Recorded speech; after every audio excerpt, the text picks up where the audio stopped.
Good afternoon, ladies and gentlemen. I think that it's time to continue. Now we have the session International Dimension of ERA, Need to Tackle Jointly the Societal Challenges. My name is Riitta Mustonen and I'm a moderator of this session. As we already have heard, much has been achieved in past 10-11 years since ERA was introduced as a political objective in 2000. The Europe 2020 strategy introduced Innovation Union flagship initiative and set as a target to complete ERA by 2014. One of the main areas here is international dimension of ERA, and in fact internationality has been a central theme of ERA from the beginning. Director General Volker Rieke already mentioned the Strategic Forum for International Cooperation, SFIC, and its role in this process.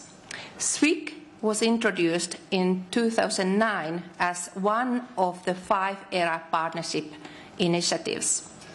The objective of the SFIC is to facilitate implementation and monitoring of the international dimension of ERA by sharing information between EU member states and by the identification of common priorities that lead to joint initiatives and actions. As we know, framework programs are the major instruments to implement science policy objectives.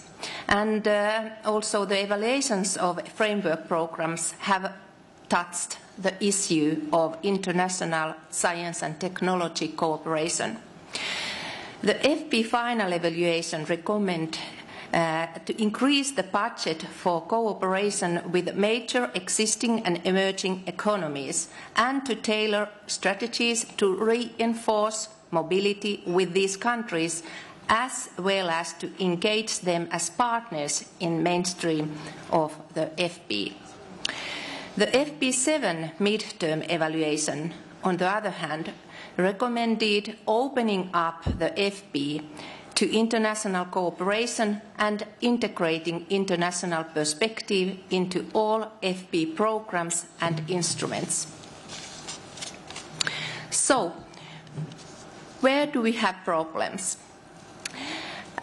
We live now globalization era, and all actors and every strategy seem to emphasize international cooperation. European universities, research institutes, as well as funding agencies, many of them have bilateral agreements and cooperation with countries outside Europe. Even though all this happened, Europe seems not to be attractive and seems to be lagging behind in competition. Why is that? It has been claimed that the EU member states' international cooperation activities are primarily determined by their own national policies. Also that common strategies and priorities are lacking. It is therefore difficult to develop joint actions at EU level, and as a consequence, EU and its member states have not been able to bring their combined weight together to address global challenges.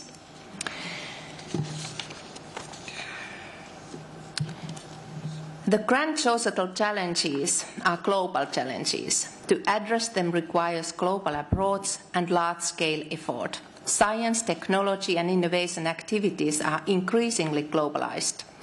There is a need to access knowledge globally to remain competitive. The emergence of new science, technology and innovation powers such as BRICS countries emphasizes the need to cooperate at a global level. Many of the key questions about the international dimension of the ERA are actually major ERA components. This highlights the cross-cutting nature of international dimension of ERA.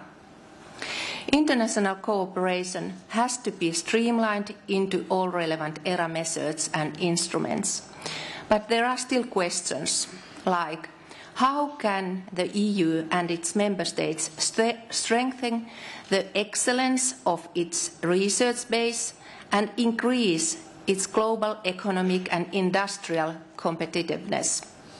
Then, how can the EU and its member states continue to be attractive research location for researchers, companies and investment? And finally, how can the EU and its member states engage effectively in international cooperation to tackle global societal challenges, speaking with a coherent voice? In this session, we are having 3 speakers, and we will start with Sigi Gruber, who is the head of the unit, European Commission, and Sigi's unit promotes the coherence and synergy between member states and with the EU regarding international cooperation, policies and activities with third countries and regions. Sigi, please.